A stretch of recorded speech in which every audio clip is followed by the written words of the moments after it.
Okay, we were mentioning health issues in the psychology related to our sexual activity. And of course, we're also trying to lift up our ideas of that and recognize that there is this element of Eros, of the erotic and the sensual, that is part of the cross of love. And it's an important part of being a human being. And everybody has needs, and a lot of people go around without being able to get these needs met, and aberrations result. And one of the things that was mentioned earlier by me was this tendency for people who really want nurturing love, that is, they want to be held, and they need to be held, they need to be comforted,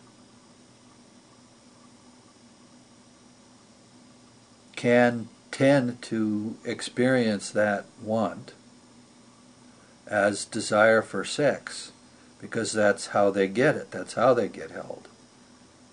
So the woman and the man, or the man will go to the bar and they will hook up and they'll come back to somebody's place, and the next thing you know, they've taken their clothes off and they make love.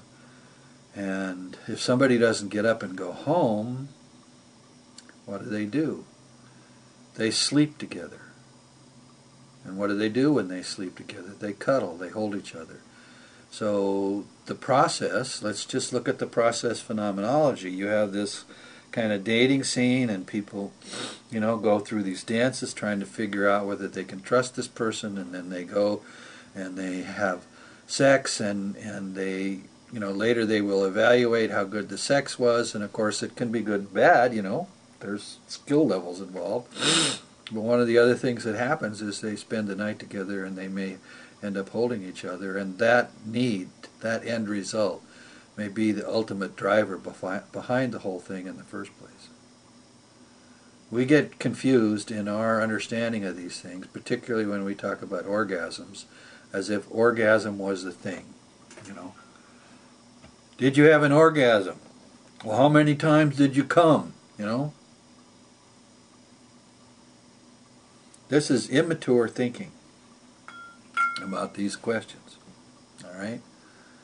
And with the redemption of Eros, we're trying to introduce here ideas which will help people see it, their sexuality and their erotic and sensual nature from a higher point of view, from a more evolved and more mature point of view, and will be able to act on the world in terms of getting their satisfactions with regard to love, and also getting the satisfaction that comes from expressing love. Selfless love expressed in the erotic and the sensual, that is, where you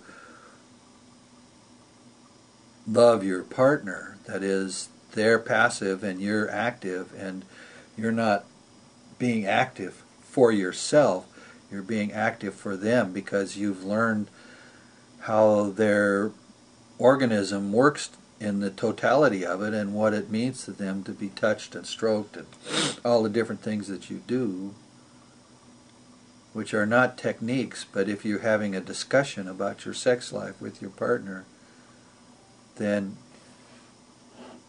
you teach each other. This is what I want, this is what I need, this is what should happen. Do it this way, do it that way. Someone can look at Went and say, well, God, you're an idiot. Well, the fact is, and this is written about a little bit in my book, everything I know about this stuff I got taught by women.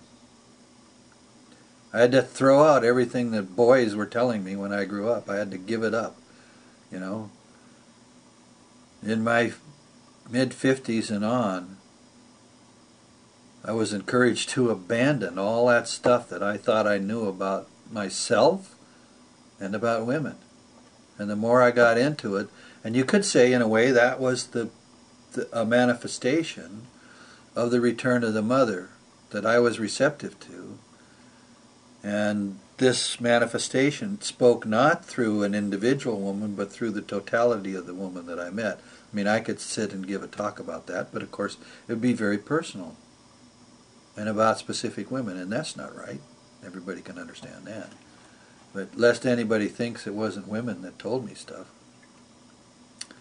I mean, just give you one example. There was a woman that I was attracted to, And I was lonely because I was just getting out of a marriage the second time, and I was confused, and I was hitting on her and trying to hang out with her, and she liked the company and she liked sort of the attentiveness, but she didn't really want to get all the way naked and do stuff.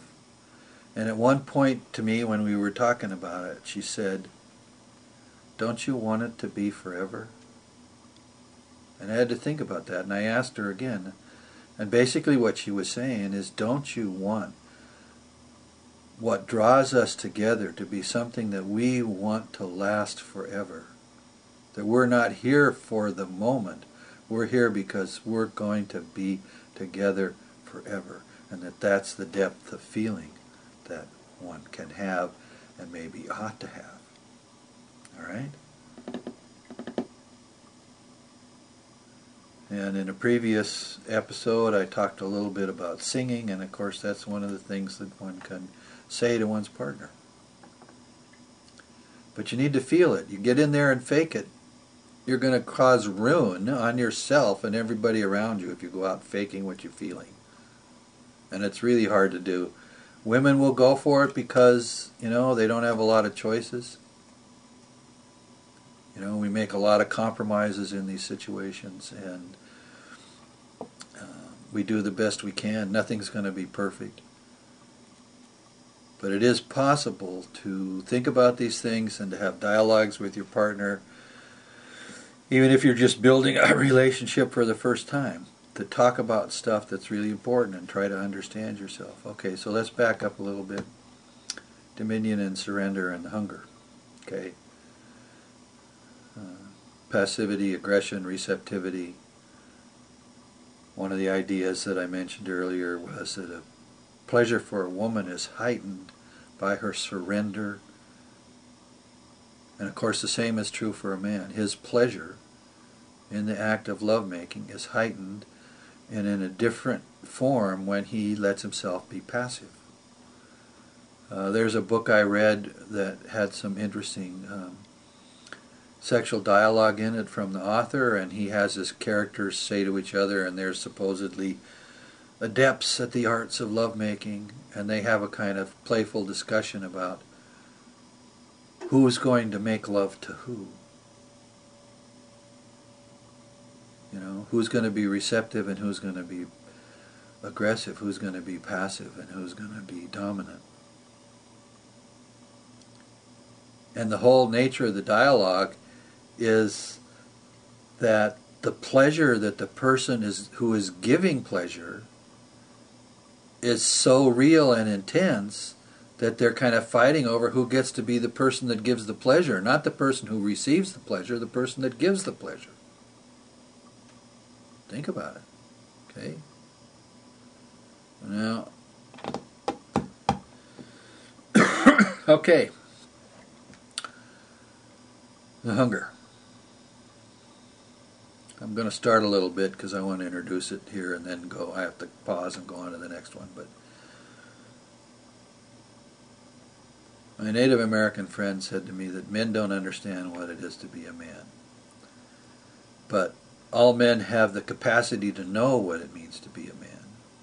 They just have to throw out what their culture gave them and actually look at their own nature. So it was through looking at my own nature that I came awake to the fact that I had this hunger. And it had a lot of dimensions to it. And it was a kind of force in myself. But it wasn't my I. It was separate from my I. It was a force. It was related to a certain kind of feeling of being drawn toward a woman and wanting to make love to her. But it was also not me. It was a kind of spigot, you could say, that I could turn on. And turn on full or turn on partially or whatever. So let's go on to the next one.